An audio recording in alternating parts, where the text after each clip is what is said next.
a weird introverted boy named Ichikawa, who although looks like a regular middle schooler is actually filled with bloodlust and also the second part of that word. Out of all the people in the school, Ichikawa wants to kill a girl named Yamada, whom he finds the most beautiful woman ever. He hates being around his chattering classmates, so at lunch he goes to the library to have peace of mind. There he sees his prime target, Yamada, eating in quite a goofy manner, so he begins to spy on her like a creep. Seeing that Yamada is having difficulties doing a school project, Ichikawa resists the urge to murder his prey and comes to help her, giving her the box cutter that he conveniently carries around in his pocket. Once Yamada finishes her project, she puts the box cutter inside her pencil case instead of giving it back to Ichikawa and heads back to her classroom. So Ichikawa follows her to get back his weapon but gets interrupted by the class president on the way, who takes Yamada back to the classroom. The next day, Ichikawa finds the box cutter on his desk in the classroom, and that makes him realize that Yamada actually knows where he sits in the classroom, and most importantly, that he exists. Yamada's project partner Moko dismisses Yamada's school project, claiming it is not good enough to be presented in front of the class and makes one herself. But Yamada doesn't get bothered by Moko's rude behavior and laughs it off, which makes Ichikawa wonder how someone so beautiful can be so carefree. But that was only on the outside, and Yamada really did care about the project as she began to cry in the middle of the class presentation. Ichikawa notices her crying, so he rips off his team's entire presentation page to distract the class from seeing Yamada in her crying state. Later at the library, a side character named Kanzaki asks out a fat girl named Hara, so Ichikawa, unwillingly with Yamada, helps them get along with each other. After school, Ichikawa again finds Yamada at a magazine shop, and even there she acts as goofy as always. Ichikawa buys a magazine for Yamada, and while reading it, he finds out that she is actually a Yamada model. That makes him realize how much she is out of his league, but still, Ichikawa doesn't give up on pursuing Yamada as he has developed feelings for her. The next day, he sees a guy named Haruya flirting with her on the way to school who asks out Yamada over and over, even though she remains reluctant to even talk with him. Haruya even grabs Yamada's hand and begins to get close to her, and seeing that, Ichikawa shoves his bicycle towards Yamada as he is messed up in the head. He ends up missing the shot completely but manages to get out of the aftermath easily by making a silly excuse that makes Yamada think the psycho protagonist is quite the funny guy. Later at the school, Ichikawa goes to the library to plot his new scheme to kill his classmates in the most gruesome ways. But Yamada comes there as well, interrupting Ichikawa's privacy, so he begins to secretly watch her prepare a hard candy named Narun. Apparently, to make this candy edible, one must add water to it. So Ichikawa also puts in his best effort to bring Yamada a glass of water. She thanks him by offering him the leftovers of the candy, which is actually nothing, and goes back to her class. So Ichikawa decides to eliminate her from the world as quickly as possible, but her goofiness doesn't let him do so. The girls in the class, including Yamada, begin to act in a sussy manner once again and begin to attract the boys of the class. So Ichikawa makes a diversion for Yamada and her friends to leave before the boys approach them. Yamada comes to the library again to fill her big appetite, and because of the excessive heat, she borrows a hand fan from Ichikawa. Yamada's friend Shihiro comes looking for her at the library, so she quickly hides under the desk just beneath Ichikawa and tells him to cover for her. The dark mag rises because Yamada is just under Ichikawa, so he quickly puts his hands up to hide it. Shihiro realizes that Yamada is hiding under the desk, so she begins to praise Yamada to make her come out. Her trick works, and both the girls leave for the class together while Ichikawa ends up in the bathroom to fix his situation. The school holds a cultural festival of Halloween, and in order to draw some haunted paintings, Yamada invites Ichikawa to join their team. But rather than helping, Ichikawa acts like a creep and checks out another classmate called Hara. Yamada notices that there is a grave with her name in the painting that Hara and Ichikawa were working on. So the blame lands on the creepy introvert Ichikawa, who assumes that it was Hara who did it out of being envious of Yamada's body. But he decides not to snitch on her and takes the blame for himself instead. However, Hara explains that it was her who did it for fun, so Yamada apologizes to Ichikawa. Later, Yamada asks Ichikawa to paint her face to make her look more like a ghost, but Ichikawa gets flustered and loses his chance to get close to his prey or love interest. Speaking of love interests, Haruya asks out Yamada again, but she rejects his proposal and comes to talk with Ichikawa. They look at the town map together, exchange addresses, and even take a selfie together on the phone, ending the festival with a big W for Ichikawa. The next day at school, Ichikawa suddenly begins to feel sick, so he goes to the nurse's office to take some rest, and conveniently enough, he finds Yamada sleeping on the bed right next to his. Yamada wakes up to see Ichikawa staring at her, so she asks him what's bothering him. When she learns that Ichikawa has a headache, she gives him a headache relief pill. But Ichikawa hesitates to take it as the glass in the nurse's office was used by Yamada previously, and if he drinks from that glass as well, that would technically make them kiss. So instead, Ichikawa goes back to his bed to take a rest and begins to sniff Yamada's shirt that she accidentally left behind. In the classroom, the boys make a plan to ask girls about inappropriate things and force Ichikawa to give their letter to Yamada, making him the scapegoat. But Ichikawa secretly exchanges the letter with a sketch of Yamada that he made earlier and gives it to her, which leaves her impressed. The boys then take a personality test on the girl by the touch they make on their hand, but when Yamada's turn comes, she resorts to eating snacks rather than participating in the stupid test. But Yamada circumstantially places her hand on top of Ichikawa, and that makes him think that she is the controlling type girl. Later in the PE class, Yamada keeps staring at Ichikawa and gets accidentally hit with a basketball, which causes her nose to bleed. So the PE teacher takes her to the nurse's office to get treated by the nurse, and Ichikawa also secretly follows them there. Yamada's parents call her over the phone and scold her for getting her face messed up, as there is an upcoming modeling photo shoot the next day. As Yamada cries and apologizes to her parents, Ichikawa also begins to unknowingly cry and realizes that he has totally fallen for her. The next day, Yamada comes to the school like usual and becomes the main attraction of the school because of the bandage on her nose. Ichikawa notices that her mental state is not the same as before, so he places dozens of tissue papers in the library, and that makes her feel better. Although a normal person would think that trying to kill people is a mental illness, this guy, Ichikawa, thinks that falling in love is an illness and doesn't want to succumb to it. But he does succumb to that, yet again lurks behind the bookshelves and spies on Yamada while she's making a slimy fruit drink. Ichikawa sees that the mad girl is about to pour the fruit liquid base into the milk box instead of using a bowl. So he quickly goes to fetch a bowl for Yamada, and she decides to help him do so as well. They both enter the science lab and use the test tubes to make the gooey drink. Since they don't have spoons, Yamada makes Ichikawa use his finger to get a taste of the drink and then drinks the entirety of it herself. Later at the library, the girl named Kanoya, who is responsible for hitting Yamada's nose with a basketball, comes there and apologizes to her, even though the Yamada doesn't care who hit her. While returning home, Ichikawa runs into Yamada and hesitantly gives her a ride on his bicycle. While riding, Ichikawa and Yamada begin to have an actual conversation, and that makes him happier than ever. When dropping her off, Yamada gives Ichikawa an entire drink that she bought earlier, and that implies that she is finally opening her heart to him. The next day at class, the teacher calls Yamada to his office as he has heard she has been bringing snacks to the school. Although bringing snacks is strictly against the rules of the school, the teacher lets her off the hook for now as he is busy doing other stuff. Ichikawa reveals that she has a sister and goes to a restaurant with her. Conveniently enough, Yamada and her friends come to the same place and sit at the table right next to Ichikawa's one. Ichikawa's sister, Kana, begins to bully him, as that's what all siblings do, and unknowingly embarrasses him in front of his love interest. So Ichikawa goes away from there, making an excuse. Yamada follows him there to have a conversation with him, but he doesn't realize that and doesn't talk to her properly. So he misses his chance to become a better friend with her. The next day at school, Yamada makes Ichikawa come with her to the teacher's office as she is scared of being scolded alone. But before the teacher can even scold Yamada for bringing snacks, Ichikawa stops him and becomes her unofficial lawyer to prove her innocence, although she is not innocent. The teacher commends Ichikawa for taking a stand and forgives Yamada. So, Yamada happily gets off and before leaving, tells Ichikawa to talk with her more like a true friend. From the next class, the teacher asks the students to form groups of students with the same interests for an event called a workplace visit. Thankfully, the road to Yamada's group opens up easily for Ichikawa as the boys in the class ask Yamada's group to let one of them in. After discussing for a while, the girls accept Yamada choose Kanzaki as their final member. But Yamada doesn't give up, and together with Kyutoru, she manipulates Kanzaki into joining another group with good grades. Still, Ichikawa ultimately fails to join Yamada's group.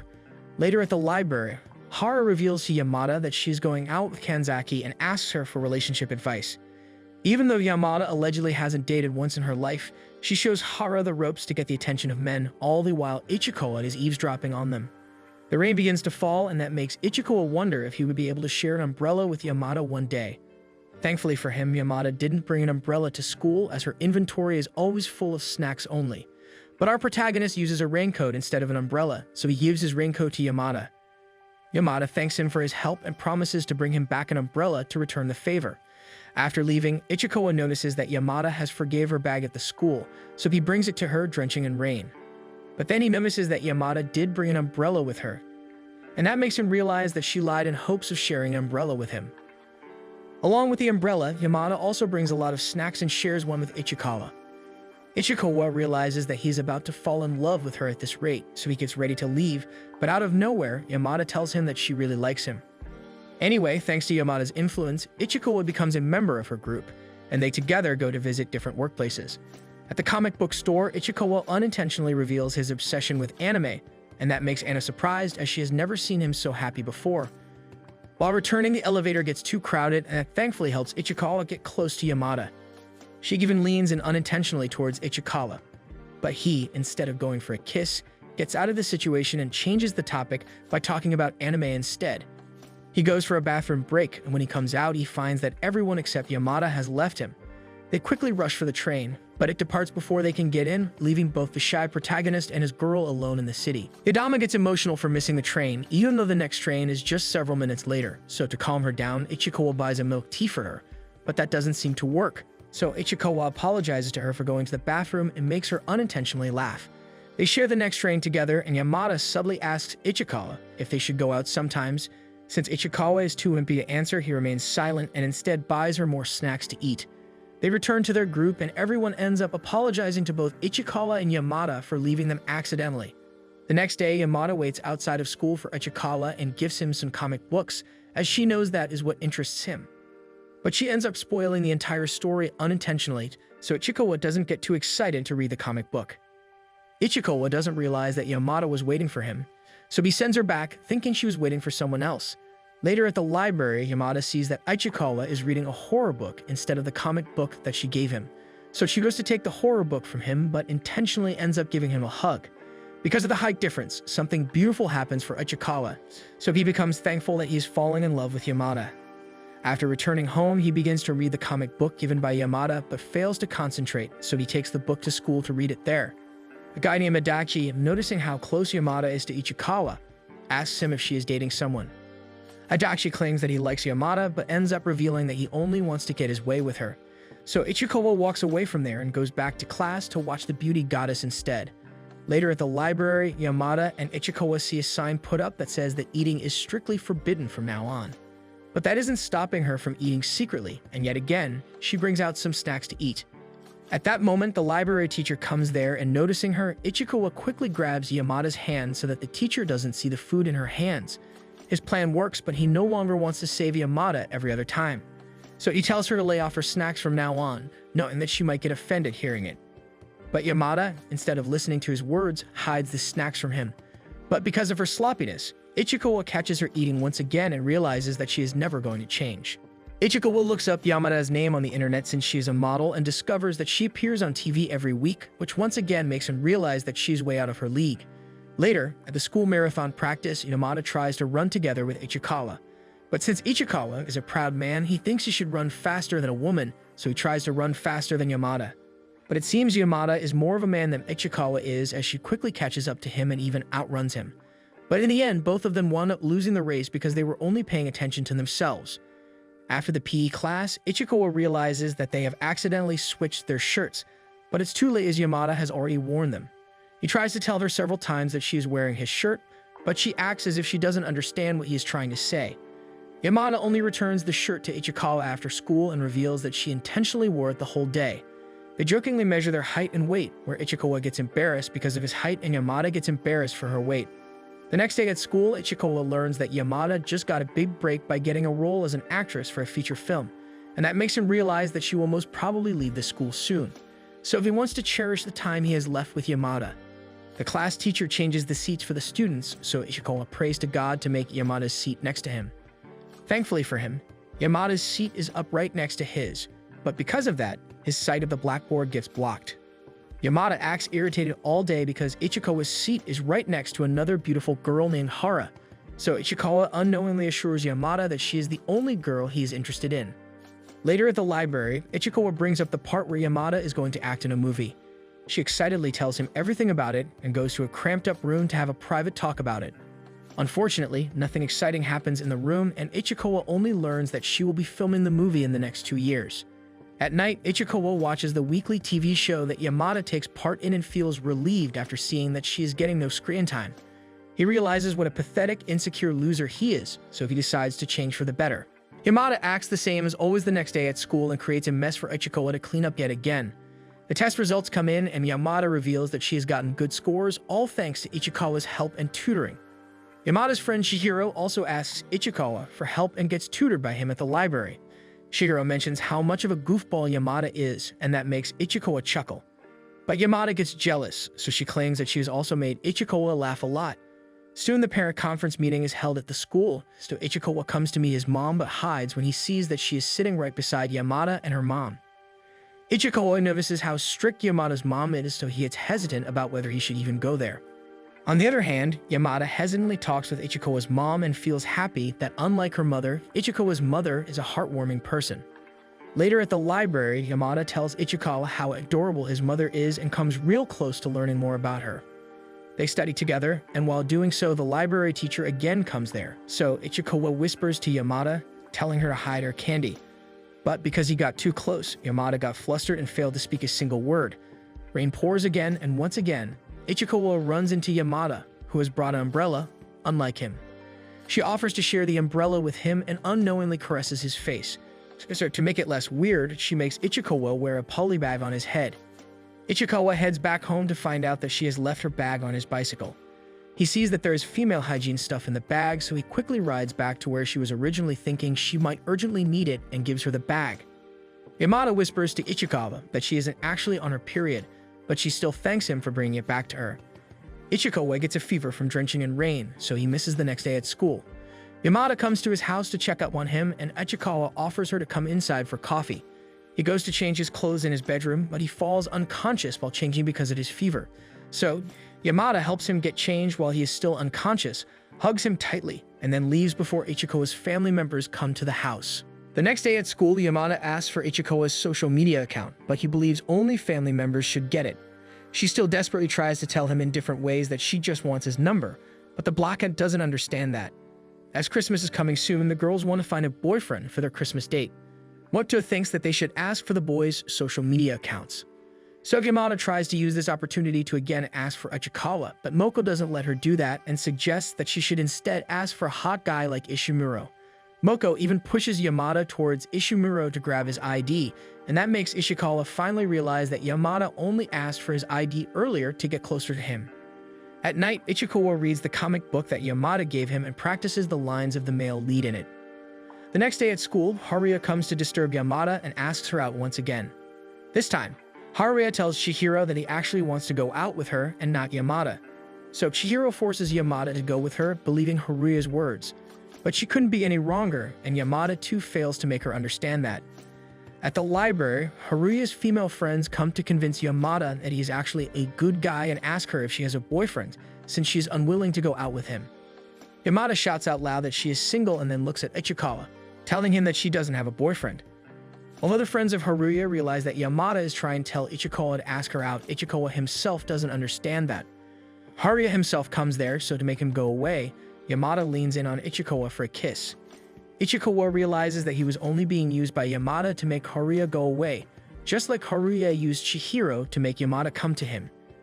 He even begins to believe that she has always been using him, so he begins to ignore Yamada and no longer goes to the library.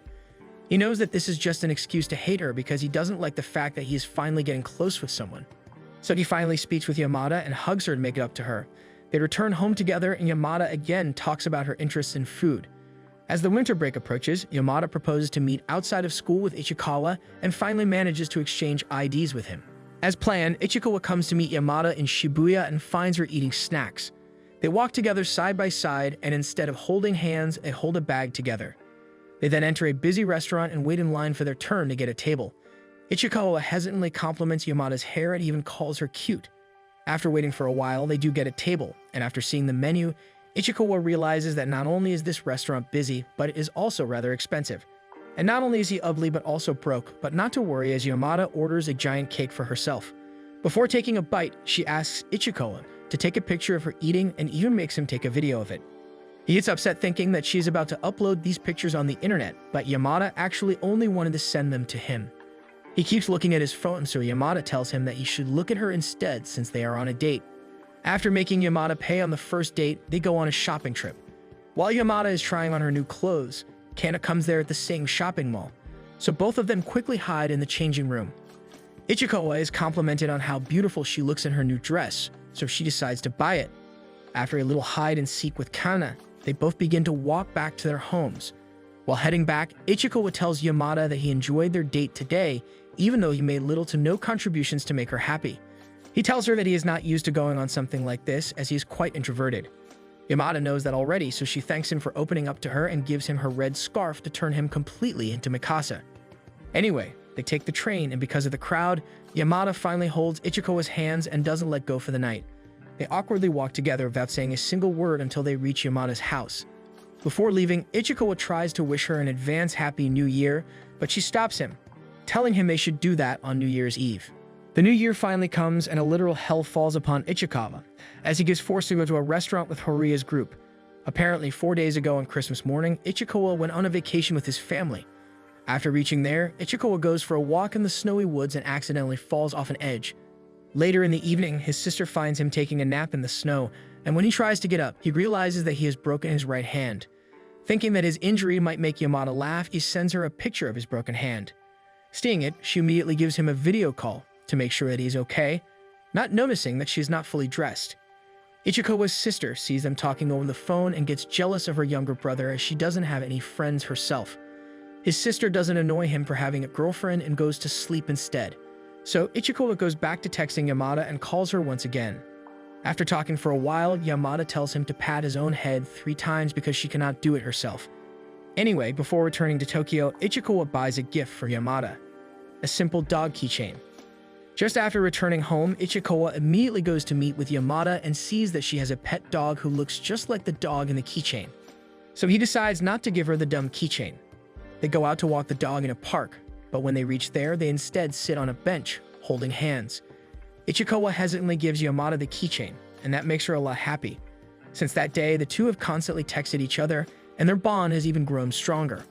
On New Year's Eve, Ichikawa runs into Haruya in a convenience store. Haruya and his female friends forcefully take Ichikawa to a restaurant and try to get Yamada's number, but Ichikawa doesn't give him Haruya's number even though he gets super intimate. Moko sees how much Ichikawa is trying to protect Yamada, so she helps him leave from there. Ichikawa thanks her for her help and walks her back home. He then calls Yamada over the phone to wish her a Happy New Year and then immediately cuts the call. For the New Year's resolution, Ichikawa decides to propose to Yamada one day. Ichikawa's parents take him to visit a temple as a yearly tradition of the new year, when he is supposed to meet Yamada in half an hour. He makes up a plan to stay behind when his family leaves and meet with Yamada at the same place. But she arrives there too early, even before Ichikawa and his family. So she gets noticed by Ichikawa's mom and his sister, who see how well-dressed Yamada is. Kana even assumes that Yamada is here to meet her boyfriend since she is wearing such good clothes. Yamada sees Ichikawa with his family, so she approaches them to say hi. His family gets happy seeing such a well-mannered girl and lets her tag along with them. When praying at the temple, Ichikawa fails to hold the palms of his hands together, so Yamada lends him a helping hand to pray. After praying, Yamada quickly leaves before things get awkward with the Ichikawa family. Kana thinks that she needs to make a better impression with her younger brother's potential wife, so she makes an excuse to leave with Ichikawa and catches up to Yamada, who is in the middle of a literal mukbang. Kana invites Yamada over to her home to give her better treatment, not knowing that she is doing her brother a favor. They eat the leftover food from the morning, and once again, Yamada impresses everyone with her eating skills. Kana brings out the yearbook and shows it to Yamada. She sees how uninterested Ichikawa looks in every photo and wonders why there are no photos in any outdoor places. Kana explains to her that Ichikawa never went on any outdoor trips, implying that he never had any friends to go with. So she thanks Yamada for being a friend to her little brother. Kana gives Yamada and Ichikawa some alone time at home. Thinking that her brother might use the time well, they do go to the bedroom together, but instead of doing what's important, Yamada focuses on what's inside the room of Ichikawa. She even lays on the bed with Ichikawa and finds a magazine hidden inside Ichikawa's pillows. But before she can see it, Ichikawa quickly gets on top of her to stop her. The situation gets awkward again, so Yamada takes her leave of the place and promises to invite him over to her place sometime as well. Ichikawa remembers how he had friends once, but when he went to middle school, he got interested in murders and psychology stuff, which made his friends go away. So he talks to his inner self, wondering if he should change his interests for the better. After the winter break, Ichikawa's mom drops him off at school and finds Yamada waiting for him. He remembers how Yamada didn't even know he existed 1 year ago, which is why he hated her so much, but now they are almost dating each other. He feels grateful for that, as she is the one who is changing him to become a better man. So he thanks her for being with him and gives her a warm hug. The end for now. If you did, like this video and subscribe to our channel so we can bring you the recap of the next episodes of this slice of life anime series. Until next time, stay safe and take care.